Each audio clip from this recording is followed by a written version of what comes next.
as I said, I had dinner with Michael's last week, and it was wonderful. And then tonight we had this young lady over for dinner. Let's see. Her name is Coco Berthman. It was really interesting talking to her. She is a survivor of sex trafficking, and she's German. It took my family a little while to understand. I've been working with her on a book. I was talking to her about not actually writing the book, but navigating the book world. And it was interesting. It took them a while to figure out she was actually German because you can't tell. As Diane said, every few words, every now and then she'll say something that sounds a little bit off. Said politics. Anyway, it was very interesting because I wanted my family to meet her, and because we're working together on some really cool causes. I'm taking it off now. So back to my office. How's life? Are you feeling magnified? Feeling magnified right now? Raise your hand. Janik is just good. That's what I want to see. I honestly can tell you, I have not felt this magnified for years. I can't believe in the course of this limitation, as we read in our organizer, the prayer. Let me transcend my perceived limitations that I may magnify and bring order to my kingdoms. I feel so magnified right now, but I see doors opening left and right in a really powerful way. And so like even Coco being here, I'm meeting with this guy who runs a $20 billion fund on Thursday. He just texted me tonight while I was with Coco saying, when can we get together? How we can do global work together. And I feel like all of a sudden that my source reached out and touched me and magnetized me. And all of a sudden I'm this magnet, I'm attracting powerful things in my life. And I say this because right now, when people say when the pandemic's over, I read this meme, someone posted this, and people say when the pandemic over, it's kind of like when people used to say when I win the lottery. It's like, okay, is this really going to be over? And I've had to come to a realization, and I want to share something. I'm not saying this to scare you. I'm not saying this to shake you. I'm saying this because I love you, and I want to help you. Okay, I came to this realization that we have a new normal. That I kept waiting for things to go back to the way they were. They're never going to go back to the way they were. And actually the change has been going on for a long time. Let me tell you why. 3 things. First of all, what we're seeing is everything has become politicized to a sense that we've never seen before in our lives. Okay? Everything is politicized. When sports starts again, you will see on the NBA courts, you will see Black Lives Matter. You will see on football, you will see people not standing anymore. Everything is politicized now. Okay, everything, everywhere you go. Let me give you a really scary example. 3 books that we have proposed, my daughter and I, have been shot down as being racist. Now, some of you have heard the poem I wrote about taking my son to the zoo, and the zookeeper locks him up because they think my son's a monkey. My publisher has rejected the book for racism. I said, what in the world does this have to do with racism? We're talking they're walking away from hundreds of thousands of dollars because the Curious George books are now considered racist in the new America. And you're going to see them start being pulled from shelves. They literally pulled this. And when my agent started to explain why, she showed me some things. I said, I don't want to hear this from you. Okay, you're part of the establishment. You're part of the progressive mindset, so-called, that is politicized to an extent that is just offensive.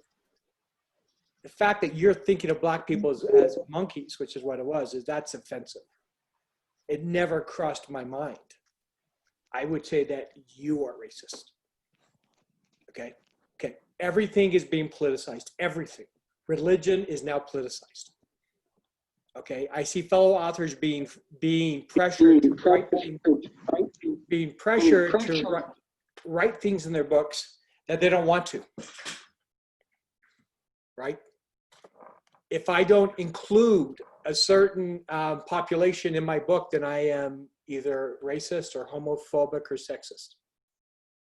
Okay, this is what's happening. So the freedom of speech as we once knew it no longer exists.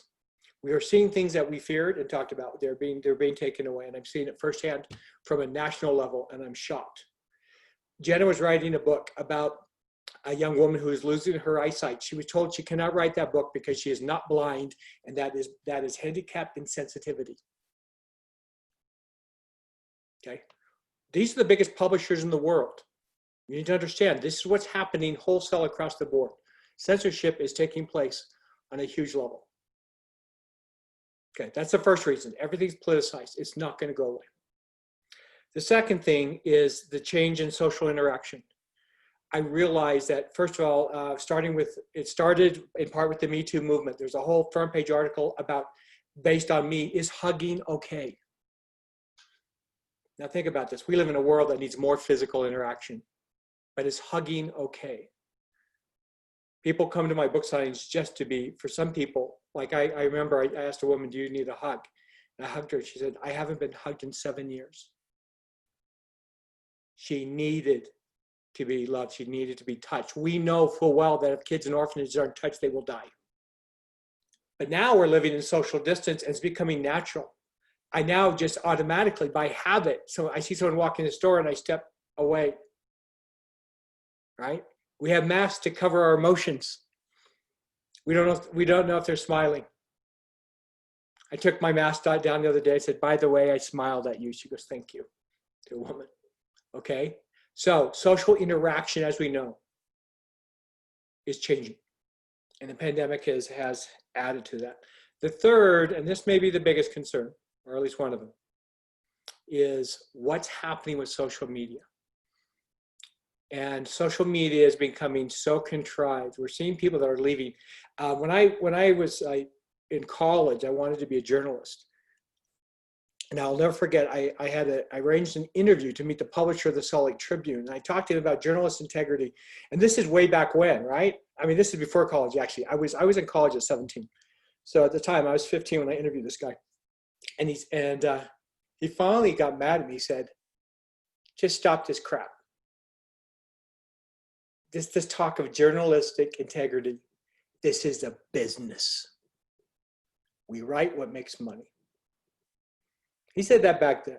Now it's very clear. There's no objective media. Now you decide what you want to hear. And if you're fool enough to believe what you hear, you chose it. It's like entertainment. If I want a left slant, I'll go to CNN. If I want a right slant, I'll go to Fox. There is no objective media anymore. And anyone who says they have it, it's a joke.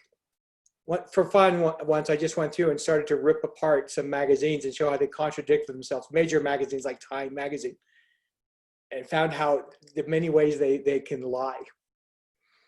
And how you could see, the thing is, I actually found an article that the headline was different than the actual story.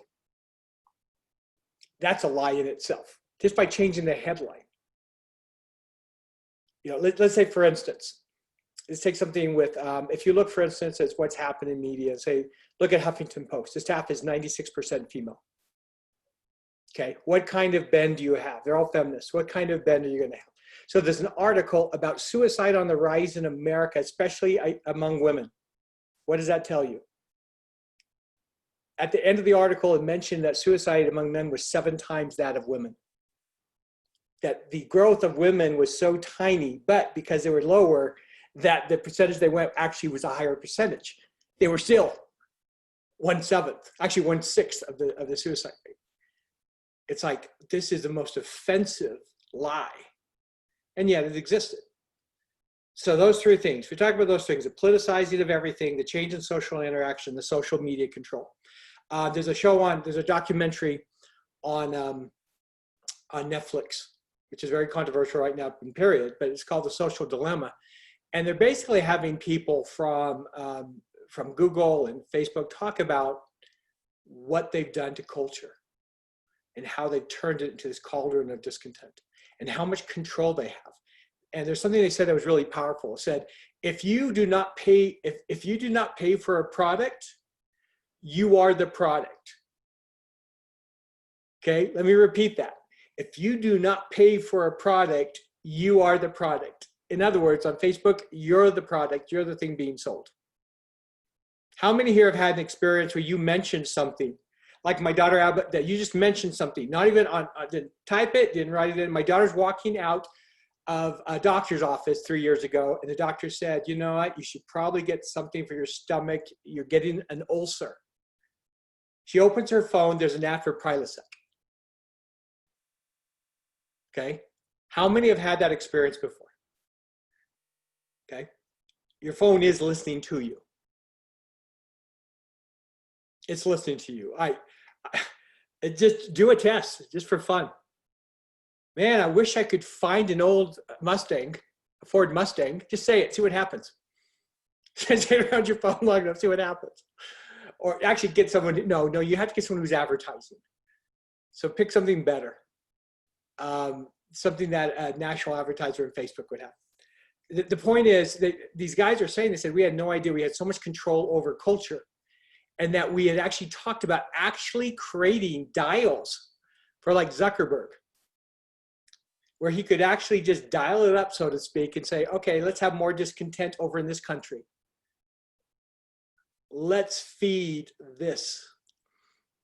Okay, let's change this. Let's make more money over here. He said we had the capacity that we could actually dial up the human experience we wanted.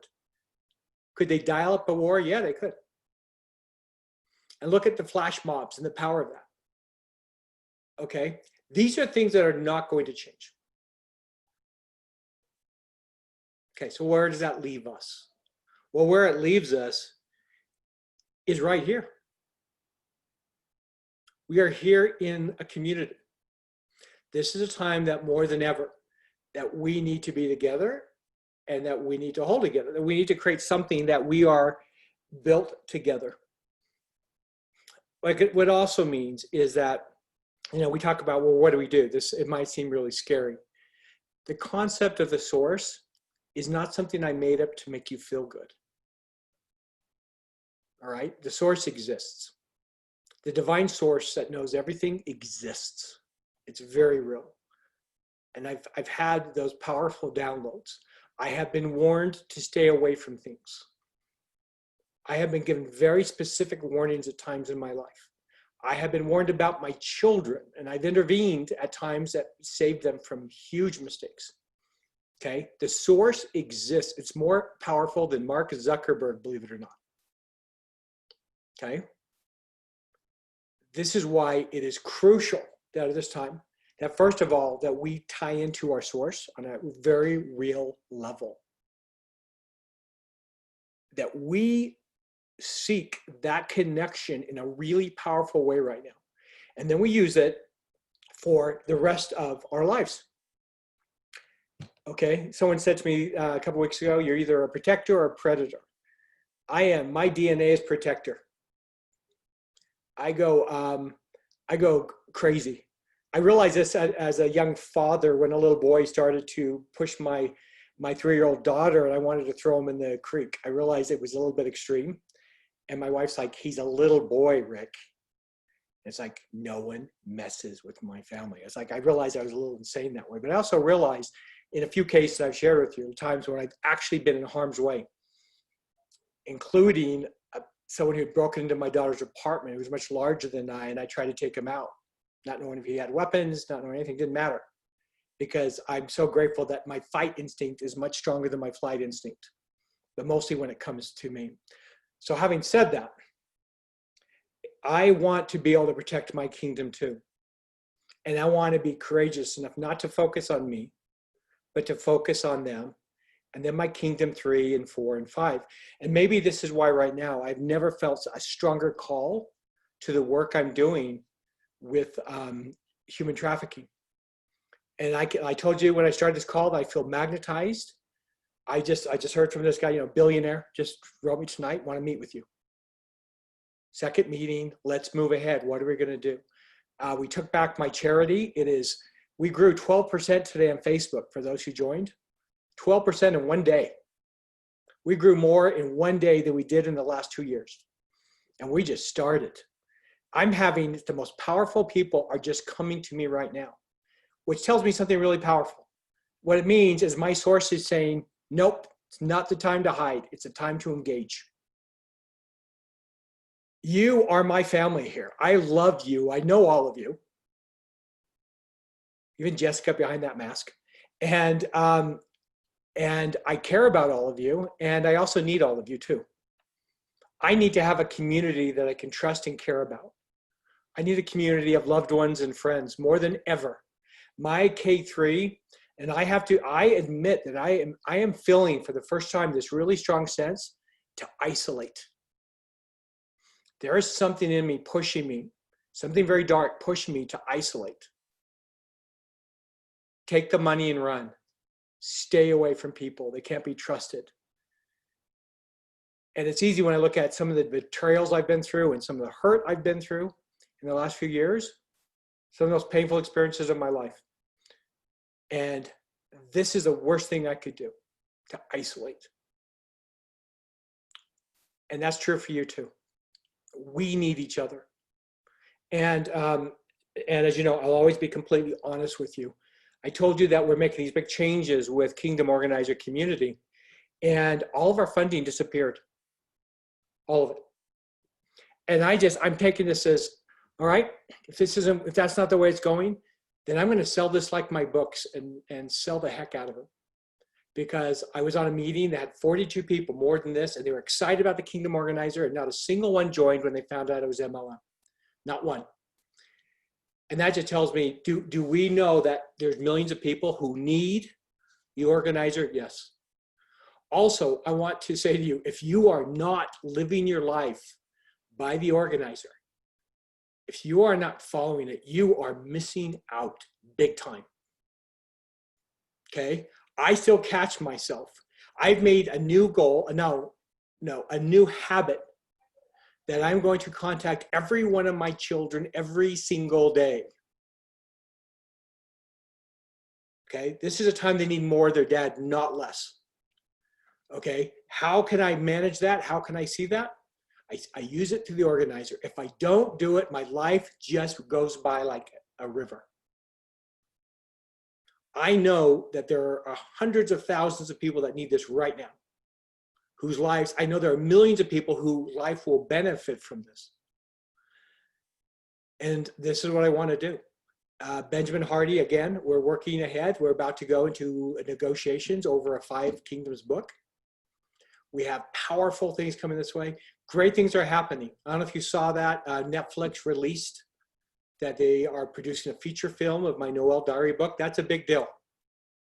Millions and millions of viewers on that. On top of that, my book that's coming out this fall is getting amazing reviews from big sources. Okay, powerful things are happening. I don't think it's a coincidence. I think it's a time that God wants me to shine, and I think it's a time that you're supposed to shine. We need our community right now. Do you agree? Do you agree? Raise your hand if you agree. Let me see your hand. Okay. Okay. We need each other right now. We need to lift each other. We need to be there for each other. And we need to do powerful things. And then what we need to do is use this as a foundation to reach out to a lot more people. And whatever that looks like, I don't always know what it looks like to get there. But what I do see is big things are happening. I can feel it and I'm seeing it. The contacts I'm having right now are amazing. You know, this young woman at my house tonight, she has millions of views on her social media. You know, she's coming in. I'm watching these people come in and say, okay, help organize me. And that's what I do. That's what we've done successfully with the Christmas Box House. We've helped more than 125,000 children. I want to help 125 million children is what I want to do. I think we just started. I think we need to think bigger. And if you're not using your organizer, Go back to it. Not out of shame, but out of the power of it. Have you written down what you're going to accomplish in September? It doesn't matter that it's the 13th, right? What are you going to do in September? What will a successful September look like when you get to the end of it? If you don't have this in your mind, if you're not seeing the future in your mind, it's not going to happen.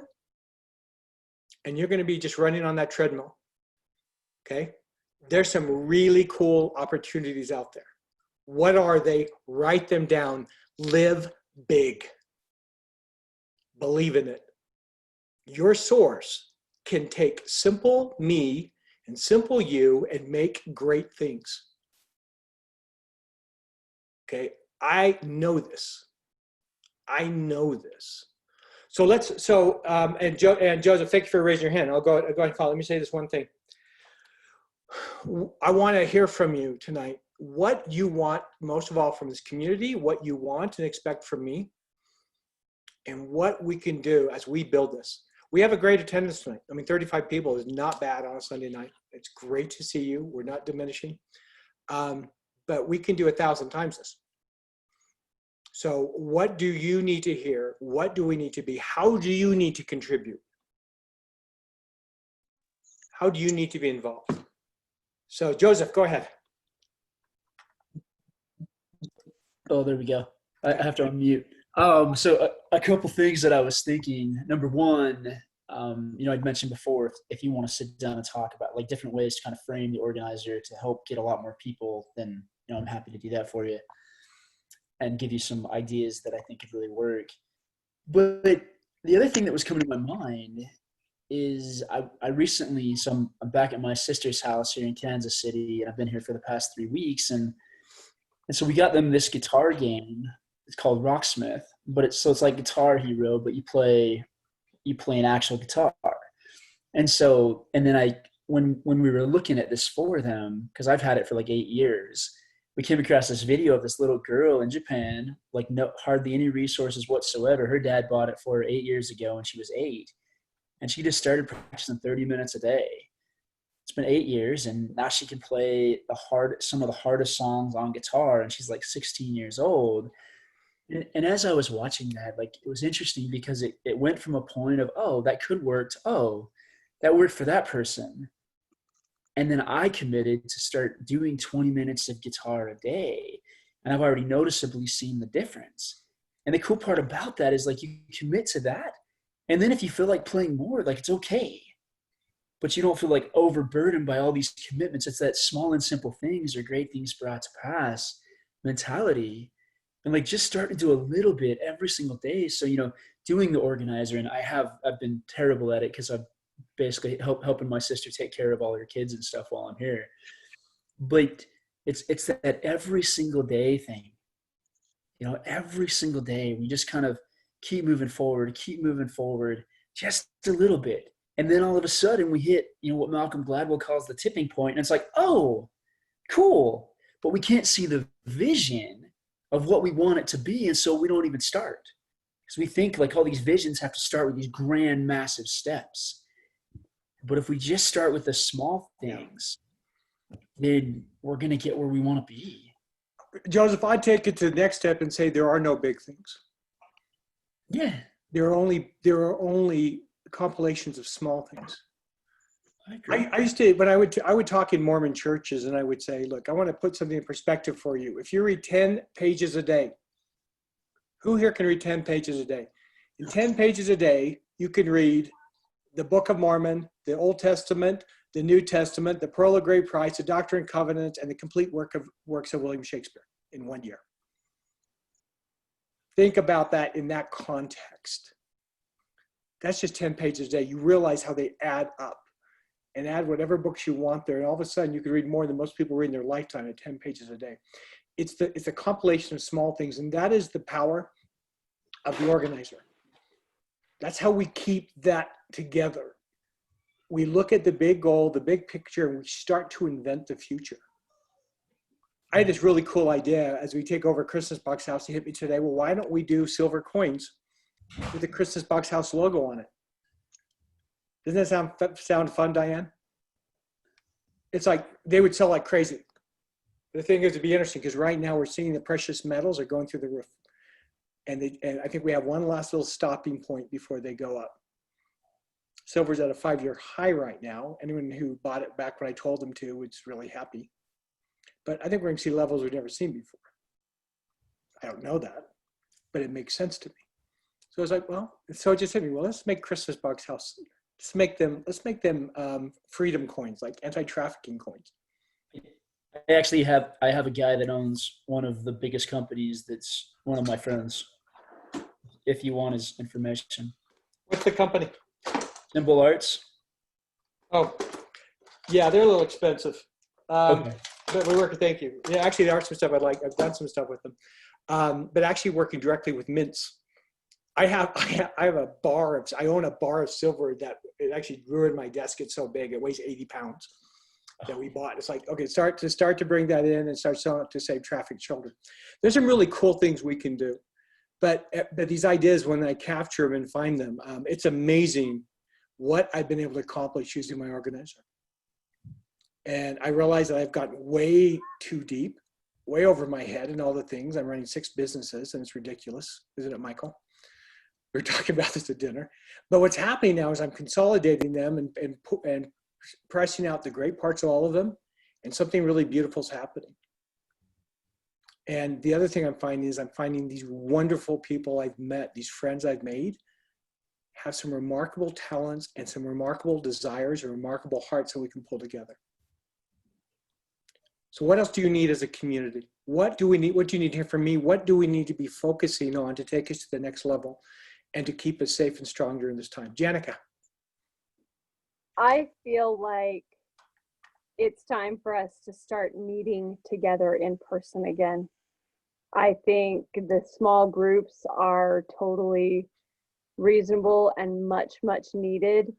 So if we can start collecting ourselves again, at least once a month, where we go, hey guys, we belong together. Let's hug each other. No shame, no fear, no guilt. So How do you feel about that? I guess it doesn't matter because if you don't have to participate.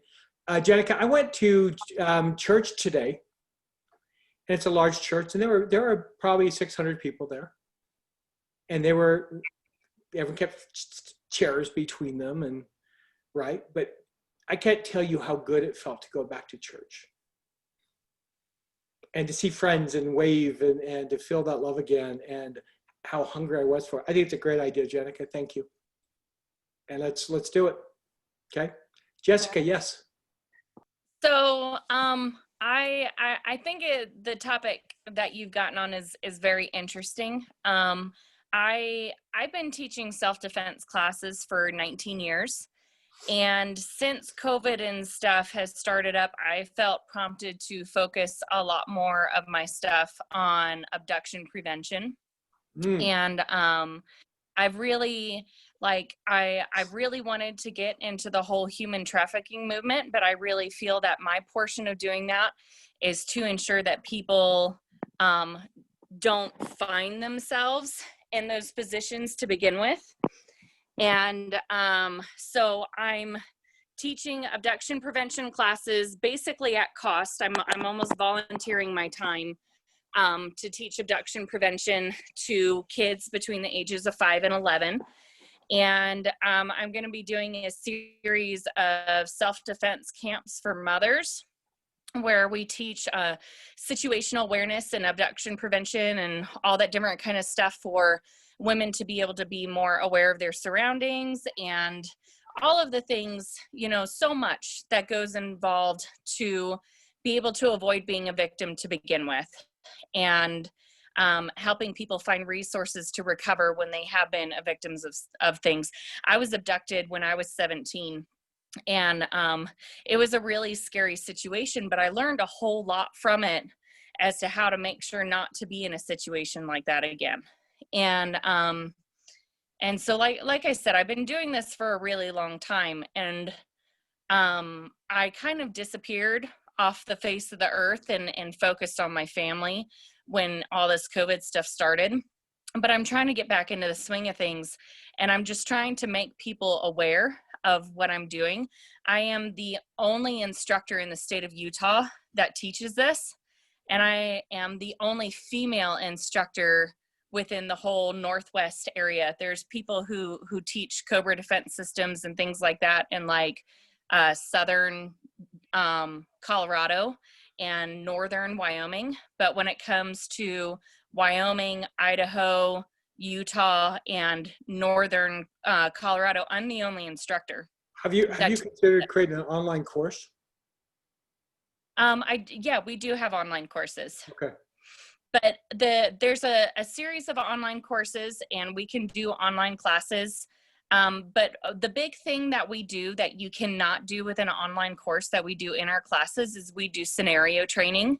We take people and put them in kind of stressful situations and get their adrenaline pumping, all in fun. It's a fun circumstance, but it kind of puts their mind in a different situation. And it puts them in the position where they can kind of test out the waters to see if they would do fight or flight.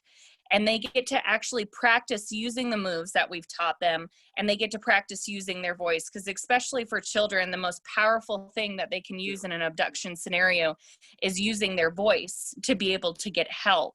Absolutely. And you see video after video of kids and women who are abducted, and they do it completely quietly. I mean, some of them are within arm's reach of their parents, and they don't make a single noise because they get scared and they freeze.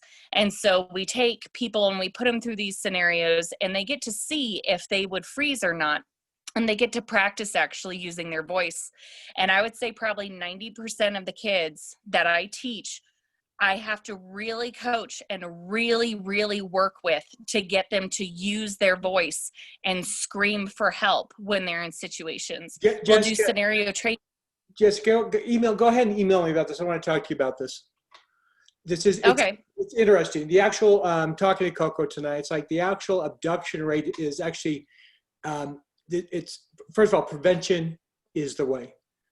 They say an ounce of prevention is worth a pound of cure. I'd rather build the fence on top. I'm glad you said about the voice, because Elizabeth Smart came to me. She's working on charity. They want to teach karate to young kids. And it's like, you know what? It's false hope. It's a lot of work, but the truth is, I don't care. I remember watching a guy in high school with karate come up to a guy, and the guy just turned around and just smacked him and knocked him out. I go, there's no way a kid will ever be strong enough to resist me. But screaming, nope. Absolutely. The best dog is not the Rottweiler. It's the yappy little Pomeranian or poodle. Mm-hmm. Here, so I'm so glad you said that, Jessica. That's exactly right. Yeah, but we're building a prevention. So one of the things that the whole purpose, I didn't mean to go on and on about a rant, but if people can go and like my page and share my classes that I have coming up, even if they just go and comment on my page, the more you comment, the more conversations that are happening, the more people in my area will see my posts, the more kids that I will get into my classes. And like I said, right now I'm doing it at cost, but I'm not going to be able to do that permanently. So I'm trying to get in as many people as I can, as cheap as I can. And just so post that right now in chat. Okay. So we can all see that, and we can actually act on that. Okay. Thank you so much for sharing that. And then would you also please email it to me at author@richardpaulevans.com, because I have a much bigger megaphone. author@richardpaulevans.com. Michael, if you wouldn't mind just typing that up, my email, personal email. Okay. What else can we do? What else can we do for our community to help you, and especially during this time, but also the future in the coming time? Can I say something? This is Tammy. Please, Tammy.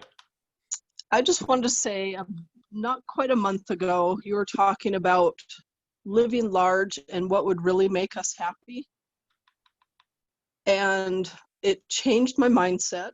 I mean, I'd been using the planner, but I used kind of the same page, and then I'm still trying to get the things accomplished all week. But a friend of a friend sent me money. I don't even know this person. And I ended up buying a microcurrent bioelectrotherapy device, which helps to normalize the body. And so when people are always in fight or flight, which is most of us all the time, it helps to balance our cells and our bodies And, you know, you think about how crazy the world is. So many of us are trying to think of how we can make the world better. And I want to thank you and the guy that was on that was helping his sister and the kids. He really just moved it into my heart about living large. So many of us live small because your parents are like, oh, you can't do that. You know, or you shouldn't do that. That's not steady. That's not possible. That comment, not quite even a month ago, changed my life. And I bought one of these machines. I was actually let go from the job, you know, that I love so much. You know, I won't say where I worked, but you know, and just being free from them has changed my heart. And it's like the possibilities just kind of keep coming. Fantastic. And so when you change your heart and your mindset to literally letting the possibilities come versus saying, oh, those can't come. I mean, I've already had that big thing happen, and I'm taking classes to learn how to use it on others and be certified. And there's only one person in all of Utah that is certified in it, that is using it. And there's only a few people in all of the United States. So it's Cool. amazing. So- It's changed my life. Okay, so and something that's saved my come life. up, Tammy, if you'll post your information on, I'd like to try it. If you post it on our Facebook page, It actually can help with diabetes and stuff. post I it want on to help. post on Facebook page and let's see it. But it sounds Okay. like what I'm hearing as we talk about living large, it sounds like what some of you need is marketing information. Yes, that too. And that's what Jessica just said as well, right? You know, but whether we're marketing, I mean, one of my favorite books is The Greatest Salesman, right? And it's really Yeah. about the Apostle Paul marketing religion. It's like it's the same things as sales. It's all the same. The ability to share, and there's new ways to share, and whatever it is we have to share, however we're going to help the world, and whether we're marketing hope, let's be good at marketing hope. If we're Yes, marketing because protection, let's do that. I would like to do this and not need a full-time job, Fantastic. because with this I could. So it's amazing. It's literally saved my life from the allergies and stuff last year, but it's changed other people's lives. And I'm just so excited. So thank you for that magnification call. Less than a month ago, it changed my life. I mean, all of them are great and they changed my life in those ways. But that one, it was like the universe, all the stars aligned. I don't know. But thank you. Fantastic. You're welcome, Tammy. That's what we're about. Magnify, magnify, magnify. By the way, it's really interesting. We decided that we're going to do, remember, it's like,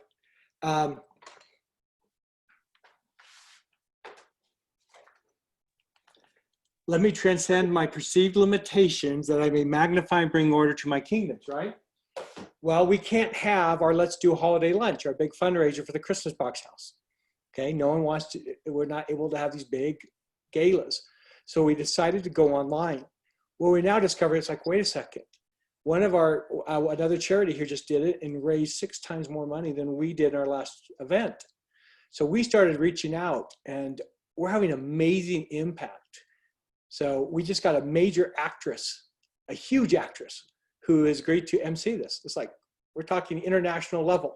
It's like, whoa, how did that happen? Now with her name, we're going after major, major stars to be in our little telethon here. It's not gonna be a little telethon. So now we're thinking larger.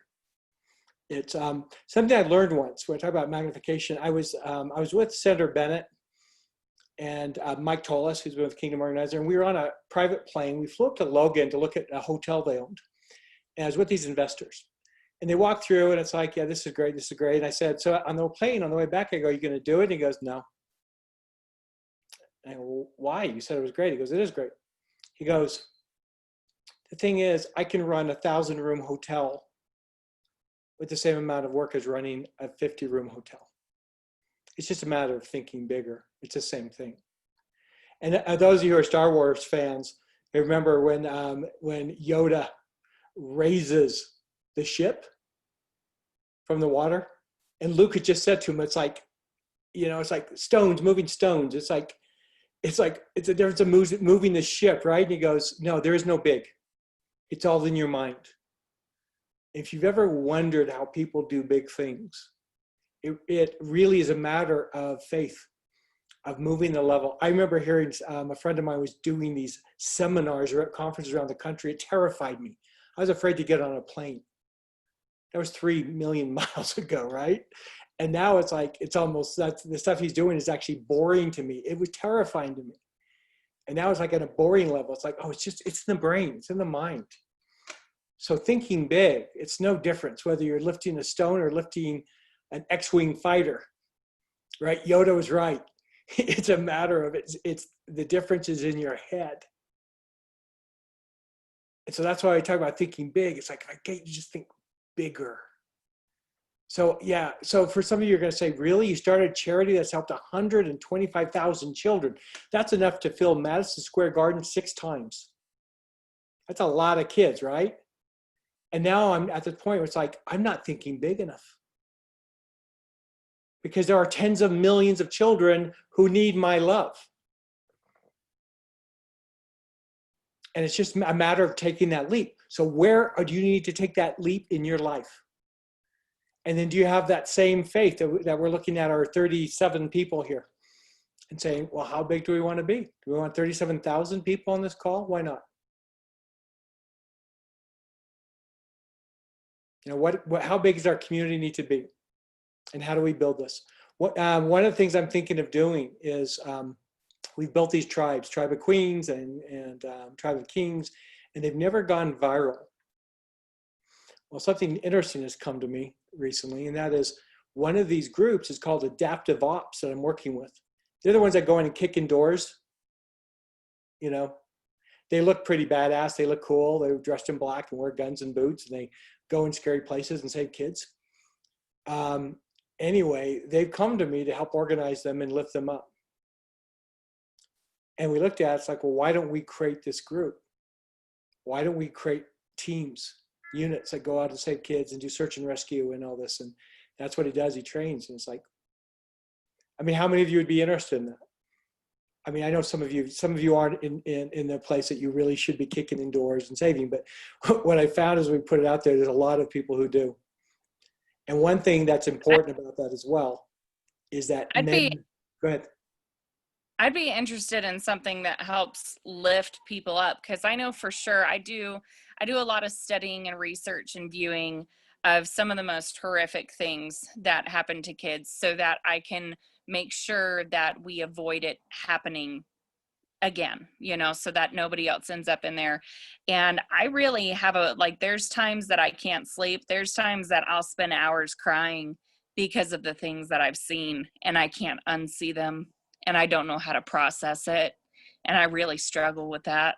So anything that, like, when you mention like building them up or something like that, anything that would help the mindset to be able to process and deal with the things that you see in those types of circumstances, I would absolutely love that. Yeah. Well, our group, for instance, Jessica, our group, some of our guys with guns went in and took 2 kids. They were in Syria and took 2 kids out. They were 3-year-old labor slaves. The kids can walk on bricks.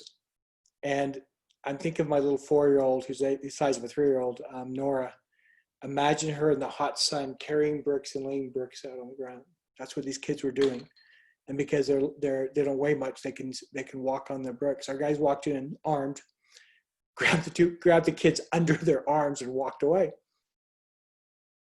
And the slave owners watched it and decided they didn't want to engage these very scary looking men, and decided to stay for just to buy some more, which is sad. But it's like, these stories are horrific. And there was times, I mean, again, we've had more than 100,000 kids come through the Christmas box house. These are highly abused kids. And they have to be very abused to get to us, because the state doesn't touch them unless they are in real danger. My daughter, I was looking at being a social worker, and she shadowed a social worker, and she goes, I'm in a house, the woman's high on drugs, and they did take the kids. And she goes, I went all day, I thought, well, this is where they're going to take them. They're going to take the kids. It's like, no, they have to be in imminent danger for them to take the kids out. And so the kids that we bring in are in serious danger. And it's, if the thing is, if you're going to do God's work, you're going to see some ugly things. Coco, that was with me tonight, said something horrible to me. Diane, you were with me when she said it. She said the other day, here she is. She was trafficked for 15 years by her own parents and sex trafficked. Her sister tried to get out and they murdered her in front of her. Okay. So she's out there. She's now a spokeswoman. And in the course of this, someone sends her an email that says, hey, you have all this practice. Why don't you just be a porn star? See, think of the sickness of that. There is evil in this world.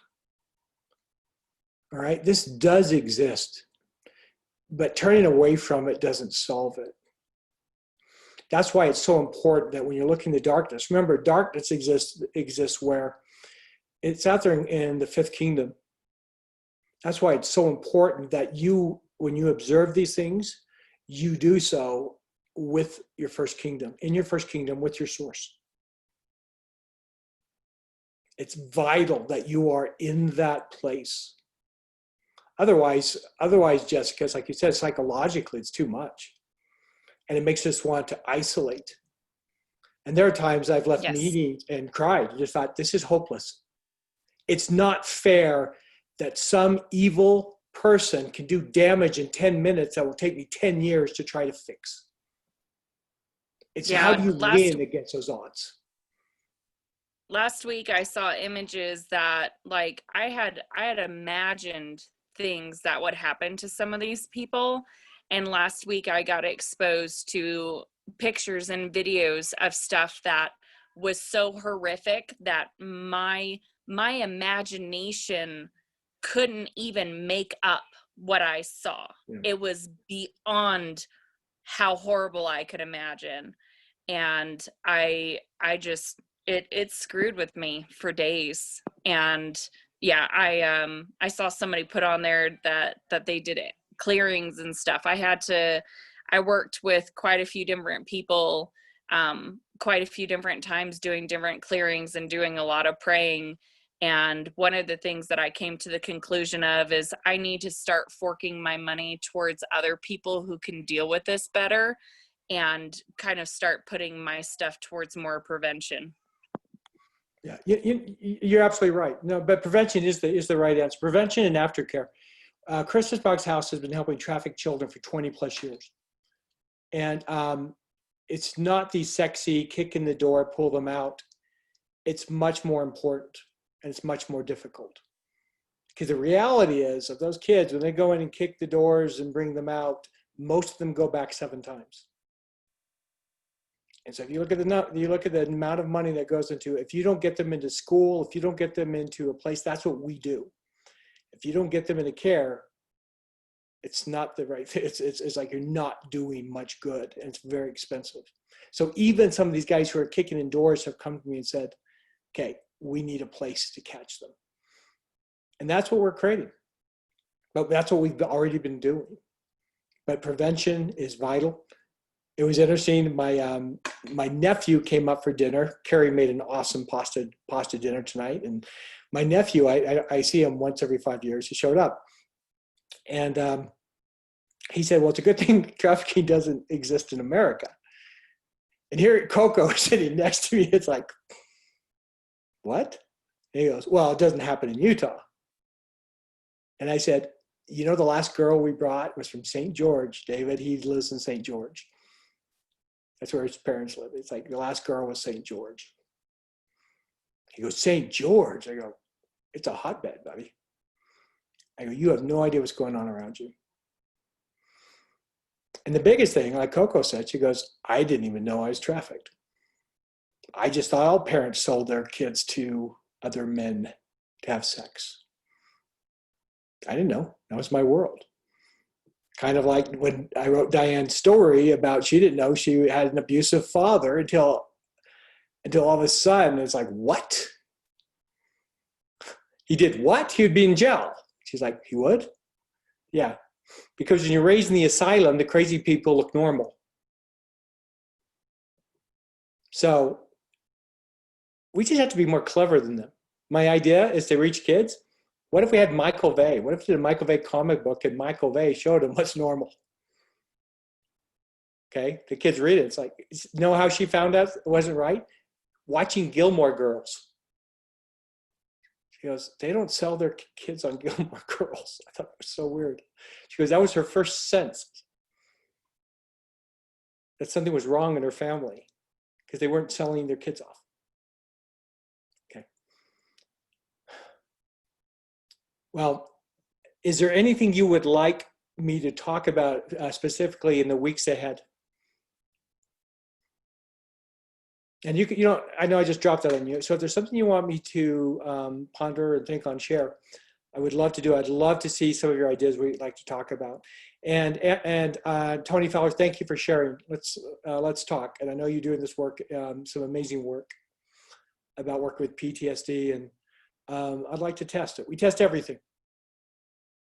You know, we don't share anything until we know its effect. And it'd be interesting to see. But there's, I know that we need to reach outside the norm to do the good we want to do in this world. And I've been blessed. So Tony, let us know. So one of the things that we should do is in sharing that we should use our community, and it's okay to talk about what your business is. Don't get salesy, that will just be annoying. But say, look, for instance, I have a brother that does remodeling. It's like, he's inexpensive. I've done dozens of projects with him. It's like, I'd put you out there. People would love it. If you have something to share. You know, CJ and Janelle, they have a product, which by the way, I'm still gonna buy. It's expensive, but it's like, he mentioned it helps neuropathy. I have neuropathy. I have a lot of pain. It's like, I want to know about that. I want to try it. It's like, how can we help each other? How can we bless each other's lives? Marcy, how do you share right now? Janica is working on some cool stuff. Thank you, Janica, dear. It's one of our leaders, and I owe you a reply to your website. Thank you. But some of the leaders, and Lynn Caberna, are working on ideas. But I think what we're going to try, and I'm meeting this week with Lynn Taylor, and probably just go to a share and to a sales model, just like my books. I've sold 35 million books. I'm pretty good at it. And so what I want to do is just get organizers in people's hands and show them how to use it. But the important thing is, if you're not using it, then we're in trouble. But you're here, so I'm guessing you are. To the degree you use it is the degree you're blessed. I am functioning on the level I am because I use it every day, period. And Diane uses her, and we work together on it. And that's how we work as a team and using our organizer. And it's completely helped us. It's made me more powerful than ever. And I want to share that power with you. So it's up to you. Let's see, someone was going to say something. Just want to raise their hand. Yeah, real quickly. I have a friend who is writing children's books. Mm-hmm. And I just wondered if there was just a thought about a children's book related to what's normal or something like that you were talking about. I don't know how these things can get to the right people, but you're an author and maybe you have some experience on that. I just thought I'd pass that along. Well, that's why like Michael Vey would be so powerful, because there's 3 million readers. Mm-hmm. And so then all of a sudden when Michael starts talking about it, they see it. But I love that, to even write a book about that. What is normal? What a cool idea. And then the question is, like, do schools adopt it? See, like right now, the population in the Christmas box houses is down. And you think, well, why is it down? Because, right, isn't abuse up with kids being home? Well, that's the whole point. Who's going to report it? Who's reporting the abuse? It's usually the school teachers or the church people, the people outside the community who see it. Without that, we don't see it. So it's happening. Schools are letting in. Numbers are starting to go up again. Marcy, you raised your hand. That's to teach average women in our communities so that every mom up and down the street knows the signs and symptoms just as well as teachers. You know, the average housewife doesn't know the signs and symptoms that they could spot things like that going on in communities. And that's some of the prevention stuff that I want to try to get out there. Jessica, So this is our idea. This is exactly our idea with the Queens plan. Is actually to put a training kit with these women and put it on a grassroots level. So what you're saying is exactly on. So just let's get you involved. Do it. Yep, let's get you involved. Okay, reach out to me. Okay, Marcy, and then Joseph. I'll try to make this brief. I don't have I mentioned before that I spent the first big part of my professional life in criminology with juveniles? No. Have I ever mentioned that? I'm a certified peace officer in California. No. I have a history. There was a time when I was, I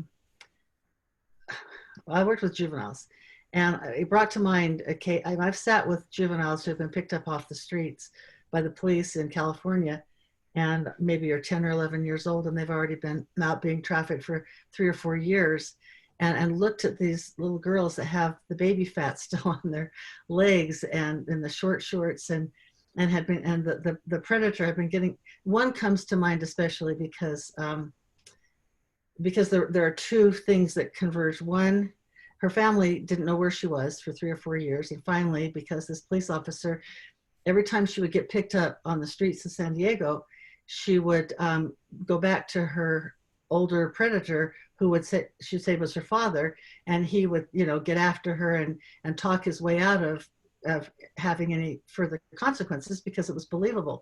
And one police officer just happened to say on one occasion, "You're her father. Can you show me some proof, or something beyond what he normally was used to?" And he kind of stumbled, and it triggered everything, and he got busted. And so her family, thankfully, after 3 or 4 years, came and picked her up from Missouri or somewhere where she'd been abducted. But I thought at that time, that's been many years ago, I thought, what is in that little girl's brain? This is what you deal with in the Christmas box house. You're dealing with people who now need to make that turn in the road, and I don't know what that is. Well, I've had a lot of experience in criminology. I'm pretty seasoned. It took me a long time to not be offended by things once I decided to finally get out of it. I'm a filmmaker, right? So I have no idea why this came up tonight, or I just want to put on the table. I have that background. I used to teach criminology at Southwestern College.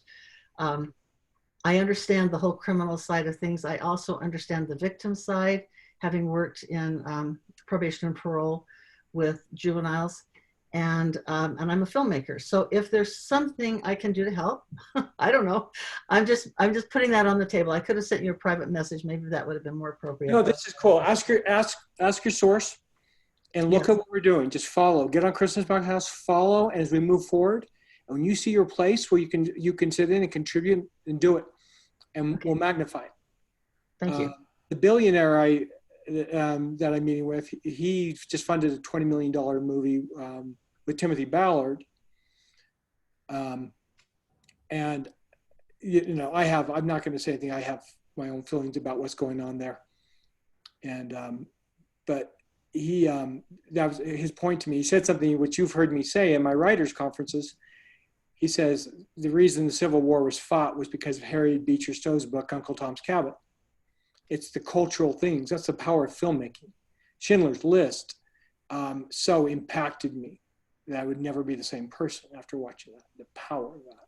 So Marcy, keep an eye. Coke and I were talking tonight about a documentary.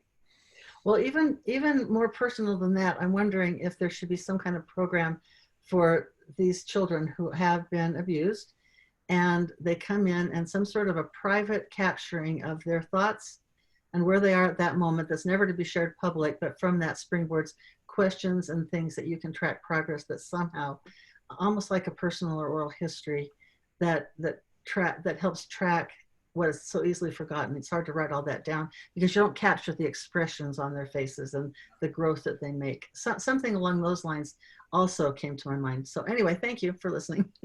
And by the way, we will never solve this. Okay, just being realistic. It's way too complex, way too deep. Oh, yeah. But can we save millions of kids? Yes. And are they worth it? Hell yes. Mm-hmm. Yeah, they are. And as this guy I was with, they went in and they brought out this little girl who was basically behind a, chained to a wall. It took her, what did they say, more than a week before she spoke. And her first words were, "I didn't know anyone would come for me." Mm-hmm. Right? So we had one of our little girls we brought in the Christmas box house. She didn't speak for 3 days, and then we brought in a dog. And the power of animals, right, and animal therapy, and all of a sudden she starts spilling out all the horrible abuse that happened to her, to this little dog. Actually, it was a big dog, golden retriever, and just start talking and saying everything that happened. But to know, there are protectors and there are predators. Our community are protectors. If you're a predator, you're really not welcome here until you change your heart. Okay. And I've had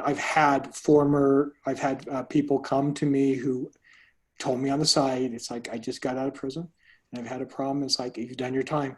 If your heart's changed, good for you. Love you and will accept you. I believe in repentance and I believe in the power of changing the soul. And I think some of these people can be the most important people we have. And they might even be among you here. And I love some of these people closely. But it's for those who have not renounced their way that you have no place here. Okay. So, Joseph. And the last call, we're over 9, so last comment. Oh, you're muted. There we go. I'll make it real quick. I was just going to say, after some of the other things that have been said, not relating to what Marcy just said, but how to make this a more magnified community. Like, this is great. And the times that you ask questions, we're able to respond and we're able to commit to things are awesome. And so what I was thinking is, like, one of the best things I've ever had is have an accountability partner, not a paid accountability partner, but just an accountability partner that you have to go to every week and you say, this is what I'm going to do. And this is what I did. Because it's having those little checkpoints along the race of life. If you're getting there every single week, and even the days that you don't, especially the most important part is finding someone that absolutely 100% believes in you. Like, I just got a brand new one just a few weeks ago, and it's made all the difference. Like, it's made all the difference just having that person you can kind of check in. Hey, this is where I'm at. These are the big, amazing things I want to accomplish. And this is where I'm at today. These are the little things I get done. I love it. Well, it works. I mean, I'm very lucky that I have Diane as my accountability partner. Yeah. And she keeps on me and I keep on her. So I naturally have this. I didn't really realize this. How would we go about? Does that sound interesting? I mean, I guess maybe what we could do is we could just go onto the Facebook page and say, I'm looking for an accountability partner or an accountability group. Lynn Caberna was doing an amazing job holding people accountable, and he created a group. And the power that came out of that and his leadership was fantastic. Yeah. Fantastic. So whether you want to do it, Lynn, would you recommend doing it as a group, or what do you think? Partners? What do you think as a leader here? Well, I think the thing we tried to do with Chaos Crushers, and by the way, there are still 8 Chaos Crushers on this call. See, so look, thank you, Chaos Crushers. We challenge the rest of the group to form micro communities to bust this thing open. Oh, I like that. Form your own group. If you want to compete with Chaos Crushers, we welcome that. We'll take you on. You can have, in fact, I'll train you in what we've done to do that. If you want to be a leader of a micro group and move your group forward, you can have your own goals and your own efforts to get the organizer out there. Let me know, and I'll give you all my tools. Lynn, maybe we should have you take one of these calls. In addition, I'm going to give you like 50 Chaos Crusher t-shirts, which you can hand out to anyone you train. Okay, perfect. Okay, but maybe I actually like that idea. Look, what Lynn just said, that there's 8 people on this call. Look what he did. Look at the power of what he accomplished by doing that. So we have a model here that works really well. So if you don't want to be part of a group, then just find another person. But so Lynn, if you want to go ahead on our Cornerstone page and just write some ideas on how you would like to reach out. But if you would like to, how about next Sunday? You take 10 minutes or 15 minutes and actually teach leadership. Okay. Would you I'll be give it a willing to do whirl. that next Sunday? I'll give it a whirl. Fantastic. Sound great, guys? So I got to tell you real quick, I got a church calling a while back, and the leader who invited me to do that calling says, you were really successful in doing what we need to have other people do. So would you step up and do this thing? And he says, what was it that made you successful? And I looked at him and I says, I'm mean. Basically what that is that I held people to account. Nice. And I think that's the thing that Joseph was talking about. I think we all got to hold each other to account. We got to be tough. We gotta Honesty. hold each other, hold Honesty. our feet to the fire. Awesome. By the way, I was listening to a sermon. I think this was the first time I went back to church, but it was a recorded sermon that went out to thousands of people. I'm listening, and all of a sudden it's like I'm hearing my own words come back to me. I go, Carrie, this sounds a lot like the 5 kingdoms and the kingdom organizer. And it was someone who was at my training at the church. It was one of the leaders. He goes, oh, he loved the kingdom organizer. And he built an hour-long sermon around it about habits and how to move ahead. I was like, wow, that was cool. He didn't call it kingdom organizer, but it's like, well, the doctrine has been spread here. So love it. Thank you so much. Michael, I turn the time back to you. Awesome. Great call, Rick. Thank you so much for enlightening us, encouraging us, and just being there to support us. This has been amazing. Thank you, everybody, for joining us. And let's go out there and just magnify the heck out of this coming week. Yep. Let's do it. All right. Take care, all. Thanks, everyone.